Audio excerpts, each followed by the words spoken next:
ঢাকার ধামরাই উপজেলার সোমভাগ ইউনিয়ন পরিষদে কাঙ্ক্ষিত সেবা না পাওয়ায় এলাকার লোকজন মানববন্ধন ও বিক্ষোভ করেছে ভারপ্রাপ্ত চেয়ারম্যান উপজেলা মাধ্যমিক শিক্ষা অফিসার জাকির হোসেন মোল্লার বিরুদ্ধে। এ সময় সেবা নিতে আসা লোকজন জানান, নাগরিক সনদ, মৃত্যু সনদ সহ সকল ধরনের সেবা থেকে বঞ্চিত হচ্ছেন তারা। দিনের পর দিন হয়রানির শিকার হতে হচ্ছে। পরে উপজেলা নির্বাহী কর্মকর্তা মামনুন আহমেদ অনিক ইউনিয়ন পরিষদে এসে দ্রুত নাগরিক সেবা নিশ্চিতের আশ্বাস দেন।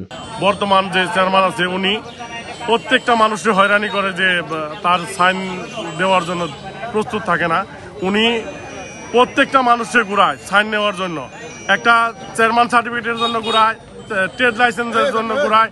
ইয়ার পরে মানুষ আসলে 15-20 দিন ধরে ঘুরাইতেছে। এই যে হয়রানি, এই হয়রানির থেকে সমবাসী মুক্তি চায়।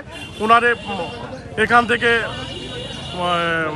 যাওয়ার জন্য অনুরোধ করা হচ্ছে, যাতে সেবা পায় অন্য একজন পরিবর্তন করুন উনি।